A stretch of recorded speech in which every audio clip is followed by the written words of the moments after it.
सभी आदमी को प्रणाम। आज का चुनाव 2024 का ये दूसरा भाग है वीडियो। आज का विषय है कि इंडी गठबंधन के पास धैर्य नहीं। सबसे पहले हम चर्चा करते हैं कि 1950 के बाद लगभग 50 से 60 बरस तक 55 बरस तक ये लोग का शासन रहा। भारतीय जनता पार्टी 1950 से लेकर के 2 सीट मात्र आडवाणी जी, अटल जी, जनसंघ था, उसके बाद जनता दल में गया, फिर बीजेपी बनी, 110 सीट, 120 सीट। अटल जी, आडवाणी जी कितना धैर्य से अपने संगठन को मजबूत करते रहे, संगठन में काम करते रहे, अपना बेस तैयार करते रहे। 1990 में 116 सीट या ऐसे कुछ आया था।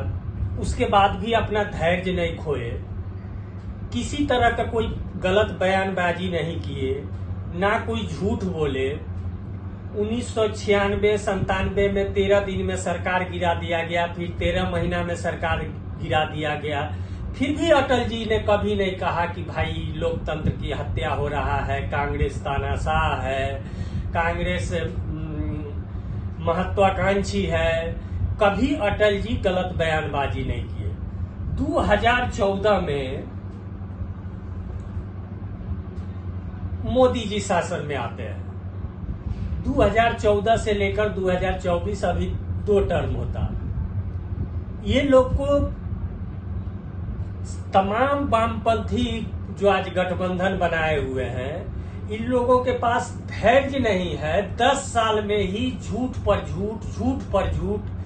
पहला झूठ की लोकतंत्र की हत्या हो रहा है, दूसरा झूठ की मोदी जी तानाशाही का हास्यास्पद स्थिति है, तीसरा झूठ की आरक्षण खत्म कर देंगे। अब बताइए कि हम तीनों प्रश्न का उत्तर देते हैं। रामायण में जब राम का सेना लंका पहुंच गई थी तो अंगद जी को दूत बनाकर अंतिम में भेजा गया था रावण के सभा में। अंगद जी ने पैर अपना रख दिया कि यदि आपके सभा में, रावण के सभा में यदि कोई भी इस पैर को हटा देगा तो भाई राम अपनी हार स्वीकार कर लेंगे और सेना लेके वापस चले जाएंगे।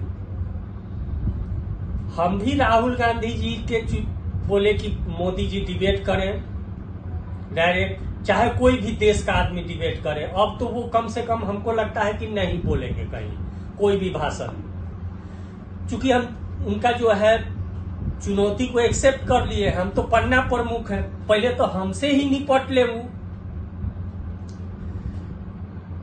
140 करोड़ जनता है भारत में। आप लोग 140 करोड़ जनता से हम प्रश्न का जवाब देना चाहते तानाशाही के बारे में। अब बताइए कि 1996 में, 96 या 97 में बना था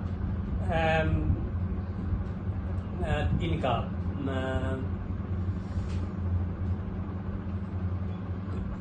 1996 या 97 एचडी देवगौड़ा का सरकार बना। उस समय सीताराम केसरी थे कांग्रेस के अध्यक्ष। कांग्रेस का तो हमेशा से 1989-88 के बाद, 90 के बाद, या तो वो फ्रंट से हट करके पीछे से सत्ता चलाई है या अपने सत्ता में आई है। गांधी परिवार हमेशा से सत्ता अपने हाथ में रखी है। सीताराम केसरी उस समय कांग्रेस के अध्यक्ष थे। बिहार से लालू यादव जी नाराज थे उस समय एचडी देवगौड़ा से, चूंकि उन पर केस हुआ था सीबीआई का। चाह रहे थे कि एचडी देवगौड़ा हट जाए। सीताराम केसरी जब दिल्ली में बैठक हुई, सर्वदलीय बैठक, उस बैठक में नहीं पहुंचे। अब एक प्रधानमंत्री, भारत का प्रधानमंत्री, रात के 10:30-11 बजे खाली इतना हड़बड़ी में वो घर से निकले कि चप्पल तक भूल गए। और सीताराम केसरी के निवास पर जाके हाजिरी लगाना पड़ा कि अपना सरकार किसी तरह बच जाए। अब बताइए कि इससे बड़ा, आप एच डी देवगौड़ा जी से पूछ लीजिए, इससे बड़ा तानाशाह कौन हो सकता? नंबर 1। नंबर 2, आज मोदी जी का बेटा होता और एकाध ट्रेन को लेकर के कोई मान लीजिए जैसे कि अवध असम है या राजधानी ट्रेन है या कोई भी एक बिना मतलब का ट्रेन लेके घूमने निकल जाते, तो ये जो वामपंथी मीडिया है या चैनल जो तमाम गठबंधन बनाए हुए हैं नेता लोग का, ये लोग कितना हल्ला करते कि अरे मोदी जी का बेटा, मोदी जी का भाई एगो ट्रेन लेके घूमते जा रहा है। 1980 में जब इंदिरा गांधी की सरकार थी तो बोटिंग क्लब या फ्लाइंग क्लब में उनका बेटा संजय सिंह, जबकि भारत की स्थिति वो नहीं थी उस समय।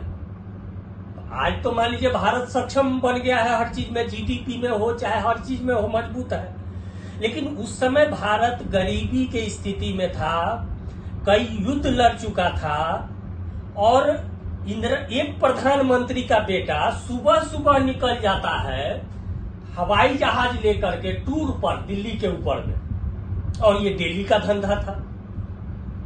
अब ये बताइए कि कौन प्रधानमंत्री तानाशाह है?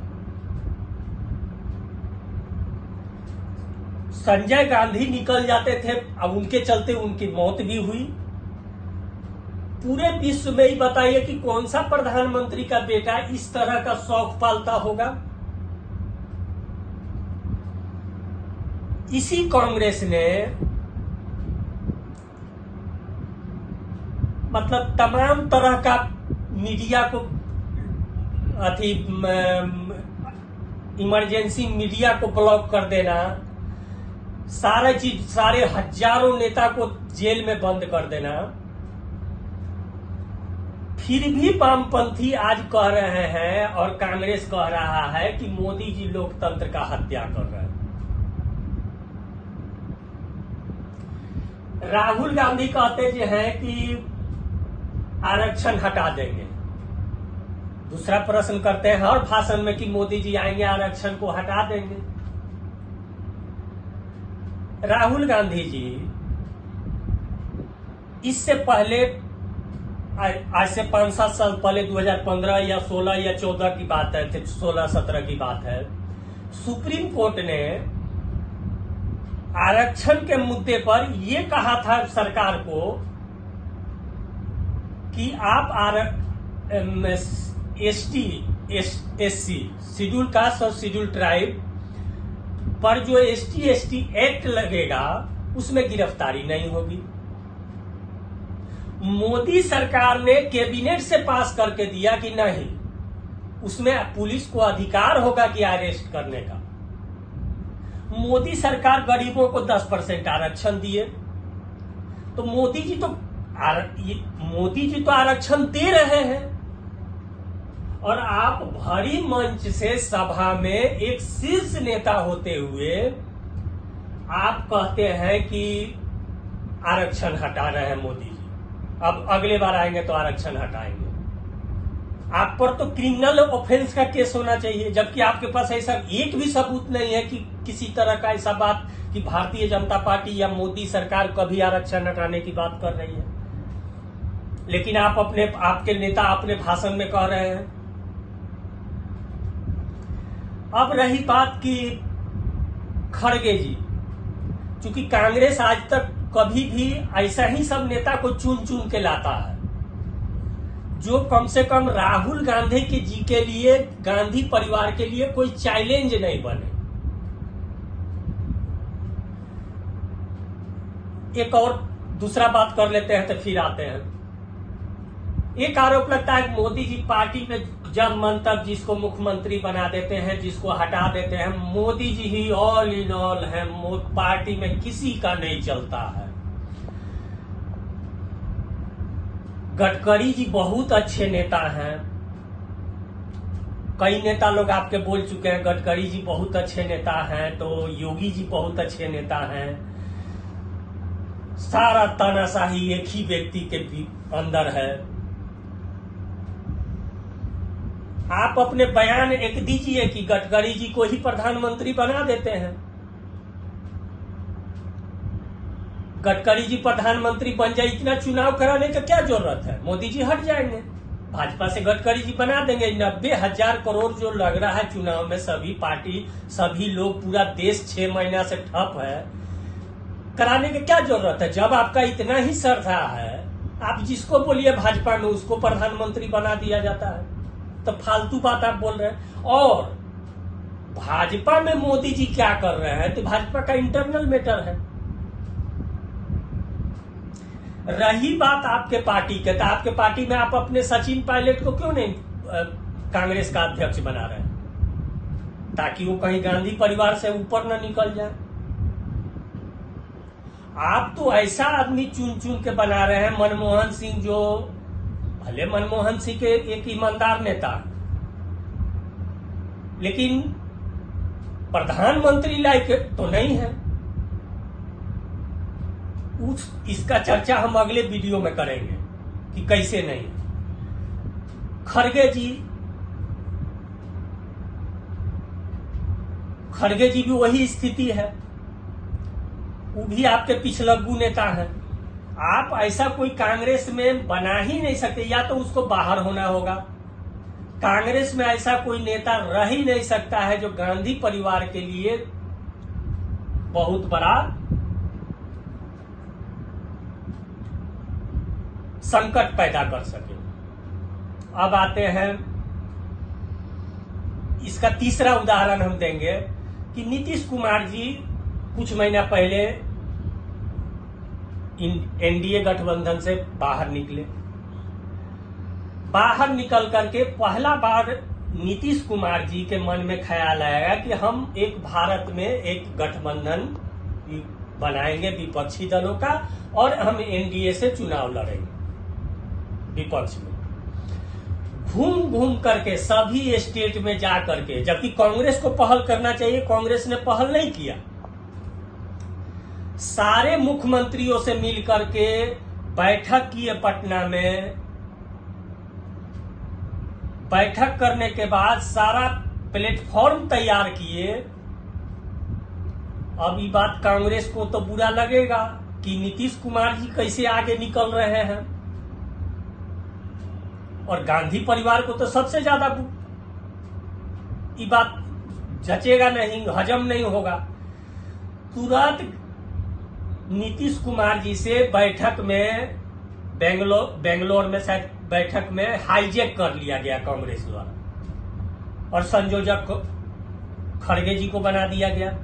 खड़गे जी और नीतीश जी में हमको तुलना करके बता दीजिए कि नीतीश जी का तुलना खड़गे जी करेंगे? जिसने मेहनत किया, जिसने प्लॉट तैयार किया, उसी को आप साइड कर दिए, ताकि कांग्रेस का महत्व न कहीं कम हो जाए, कहीं राहुल गांधी से न नीतीश कुमार जी आगे हो जाए।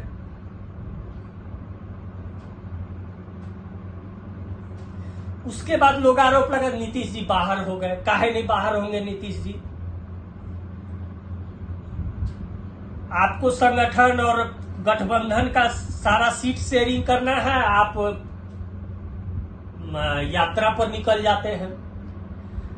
10 साल में ऐसा क्या हुआ कि आप यात्रा पर यात्रा प्रेम का धारा बहाने चले हैं कि पूरे भारत में नफरत की माहौल में प्रेम की गंगा बहाएंगे कांग्रेस। ऐसा क्या नफरत बढ़ गया भाई? 10 साल में तो कहीं कोई कुछ नहीं हुआ, न कोई नक्सल हमला हुआ, न कोई आतंकवादी हमला हुआ, और उसका जो 2 हमला हुआ उसका भी अगले वीडियो में बताएंगे। हमको लगता है कि यदि पहला बार तो थोड़ा सा आप जब कन्याकुमारी से कश्मीर गए पैदल, तो लगा कि आप मने बीच में जो है इतना मतलब लग रहा था कि कौन सा यात्रा हम शुरू कर दिए सत्ता के लिए। कि दूसरा चुनाव में पैदल जाने का मने छोड़ दिए कि इतना दूर पैदल चल के भी सत्ता नहीं मिला, तो अब की हम इधर से जो इधर जाएंगे, यानी अरुणाचल से यात्रा शुरू करके जो हम गुजरात तक जाएंगे या महाराष्ट्र तक जाएंगे, इसमें आप बस से यात्रा शुरू कर दिए। उतना समय अपने संगठन में दिए होते तो शायद संगठन मजबूत होता। तो आप मोदी जी पर आरोप लगाते हैं। तीसरा चौथा आरोप लगाते हैं कि मोदी जी मंगलसूत्र के बारे में बोले, मोदी जी सांप्रदायिक हैं। चलिए सांप्रदायिक के मुद्दा पर आ जाते हैं। मोदी जी कैसे सांप्रदायिक है? मोदी जी क्या गलत बोले? आपके मैनिफेस्टो में लिखा हुआ है अल्पसंख्यक। अल्पसंख्यक को आप अपना पढ़े हैं ना राहुल जी? आप ही का मैनिफेस्टो है, उसमें लिखा हुआ अल्पसंख्यकों को विशेष कॉपरेशन दिया जाएगा। ऐसे कुछ हम तो पढ़ते भी नहीं हैं। उनको आगे लाने के लिए किया जाएगा, वो किया जाएगा। अल्पसंख्यक का मतलब क्या होता है, हमको ये समझा दीजिए। आज तक सिख को अल्पसंख्यक कहा गया, ईसाई को अल्पसंख्यक कहा गया, बौद्ध को अल्पसंख्यक कहा गया, पारसी को अल्पसंख्यक का मतलब होता है मुसलमान। तो धार्मिक मुसलमान डायरेक्ट नहीं लिखे, आप तो इनडायरेक्ट धार्मिक बात को लिखे अपने हाथी में मैनिफेस्टो में। तो क्यों नहीं मोदी जी बोले?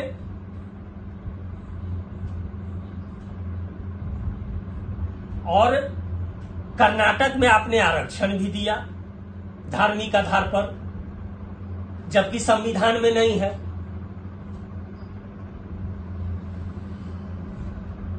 तो आप खुद सांप्रदायिक बात को अपने घोषणा पत्र में लिख रहे हैं और भारतीय जनता पार्टी को बोल रहे हैं कि सांप्रदायिक भाषण देते हैं। मोदी जी बोले मंगलसूत्र की बात, आप बांटने की बात क्यों नहीं बोले? इनहेरिटेज शायद टैक्स है कोई, जिसका बात आप ही के कोई लीडर किए थे। हम ये मानते हैं कि आपके घोषणा पत्र में ये बात नहीं लिखा हुआ, लेकिन जो हम इससे पहले बोले वो बात तो लिखा हुआ है। और हमको एक कलम बता दीजिए 10 साल में कि मोदी जी के कलम से किसी भी तरह का धार्मिक पक्षपात की बात का कोई कानून बना हो। एक कलम, एक उदाहरण, एक कानून ऐसा बता दीजिए जिससे मुसलमानों का अहित किया गया हो। महंगाई पर भी आएंगे। आप सोच रहे होंगे कि छोटा मोटा मामला लेकर के हम जनता को अथी कर रहे हैं। महंगाई बेरोजगारी पर भी आएंगे, चिंता मत कीजिए अगले वीडियो में। तो आप खुद कह रहे हैं मोदी जी तो कभी धार्मिक आधार पर कभी कोई एक कलम भी कुछ नहीं किए हैं, और आपके मैनिफेस्टो में लिखा हुआ है।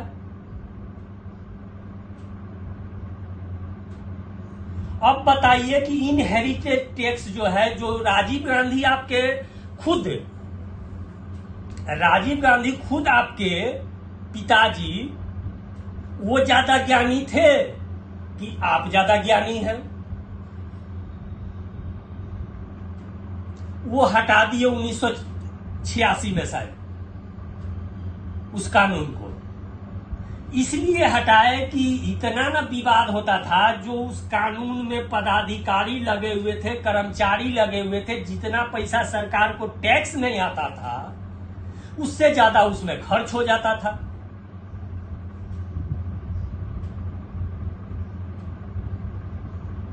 आप बोलते हैं कि तमाम लोगों से पैसा ले करके हम बांट देंगे। किसमें बांटिएगा?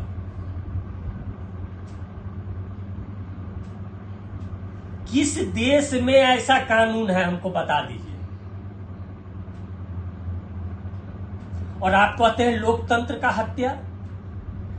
आप अब बताइए कि आप विपक्ष के नेता हैं, एक प्रधानमंत्री से भरी सभा में पूछते हैं कि प्रधानमंत्री जी आप तो ओबीसी हैं, पिछड़ा वर्ग से आते हैं, लेकिन आपको 2002 में पिछड़ा वर्ग लाया गया था।